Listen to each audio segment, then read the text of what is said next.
right, and we're getting ready for the Harvest Days coming up next weekend here from 8 to 5 on Saturday and Sunday. If you're looking for something to do, great thing to do as well. And great to learn all about the rich history here of Louisiana. One of the things that they're going to have going on is a little bit of woodworking, kind of timber working here. With me, Jean Becknell this morning.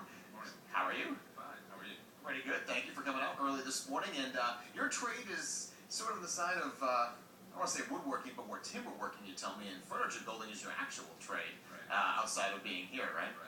Right. I started off as a furniture builder, and it kind of progressed into the timber work like this, and I really do enjoy both, and they do build upon each other, so it's a very similar technology. It's just the tools get a lot bigger.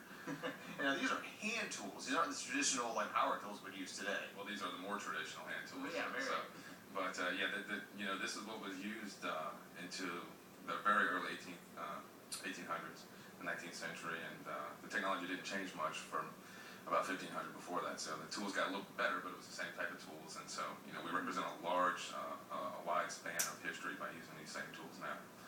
And a lot of the homes and everything you see, they're built back then, and the tables, the furniture. I mean, this is some stuff. I mean, this saw here, this is not your traditional. It is a two-man saw, but not to cut a log, one way, the long ways. Everyone in Louisiana knows what they call the passe-partout, the two-man crosscut saw.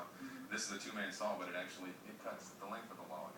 It's over 7 feet long, and we had to have this custom made in Sheffield, England, to do the job, to represent the saws that were used in the 19th century. A little bit earlier than that would have been a slightly different style of saw, and I'll have that out there as well. But it's even bigger, so I didn't bother taking it with me this morning. What can we expect out there for the Harvest Days? Well, I'm going to demonstrate. Well, I'm going to talk about the history of the German coast and the Acadian coast, and what our early settlers did, and I'm going to demonstrate timber felling and timber hewing. So that's taking a round log and making it square for a building. Also, the timber framing joints, the mortise and tenons, and so. These are some of the tools that the framing slick and the broad axe, the German broad axe will be using. And also the kids are going to be involved, not the visiting kids, but the kids that are Junior Joseph's program here. They'll be making shingles. They'll be splitting shingles off of a cedar log and flattening them with a draw knife on a shave horse. And so it's a lot going on. There's as much history as there is me working, because I have to pace myself, otherwise I won't make it through the day. So it's interesting. A lot of the kids really enjoy it. They like seeing the axes swinging around, and they like seeing the wood chips fly. And the parents enjoy it because of the history more than anything. So it's a good event overall for families. But of course I'm biased about woodworking, so come see me.